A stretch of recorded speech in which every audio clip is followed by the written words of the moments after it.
আমি এখানে দেখতে পাচ্ছি সবুজ গেরুয়া সব ধরনের আবির রয়েছে, তবে সবুজ আবিরের চাহিদা বেশি। কি বলছেন বিক্রেতারা একবার শুনে নেব। হাড্ডাহাড্ডি লড়াই, সবুজের চাহিদা বেশি। তবে মনে হচ্ছে দিদিমণি ফেরে আসবে। আড়াইছড়ি বাংলায় থাকবে, সবুজই মাখবে লোকে। কি করে বুঝছেন? সবুজ চাহিদা বেশি, সবুজ বিক্রি বেশি হচ্ছে। সবুজ আবিরের চাহিদা বেশি বলে আপনি মনে করছেন? হ্যাঁ, সবুজের চাহিদা বেশি, মনে হচ্ছে দিদিমণি থাকবে। আড়াইছড়ি আরো 15 বছর থাকবে, এটাই। সবুজ যেমন বেশি বিক্রি হচ্ছে, দিদিই থাকবে। আরেকটা বিষয় জানতে চাইবো যে আপনারা বেশি কোন আবির তুলেছিলেন আর কি, মানে বিক্রির জন্য? দুটোই সমান সমান, গেরুয়া সবুজ দুটো সমান সমান তুলেছি, সবুজটা বেশি বিক্রি হচ্ছে। আচ্ছা, এখনো স্টকে কত মাল রয়েছে? আছে 10 বস্তা আছে, চিন্তা নেই।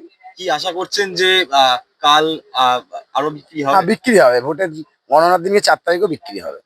আচ্ছা, সবুজ আবিরের চাহিদা বেশি, তবে কোথাও গিয়ে হাড্ডাহাড্ডি লড়াই চললেও সবুজ আবির কিন্তু বেশি বিক্রি হচ্ছে, এমনটাই জানাচ্ছেন বিক্রেতারা। আমি আরো একবার দেখানোর চেষ্টা করব, সবুজ আবির, গেরুয়া আবির সব ধরনের আবির কিন্তু মার্কেটে বিক্রি হচ্ছে এবং সব থেকে বেশি বিক্রি হচ্ছে সবুজ আবির, এমনটাই বিক্রেতারা জানাচ্ছেন।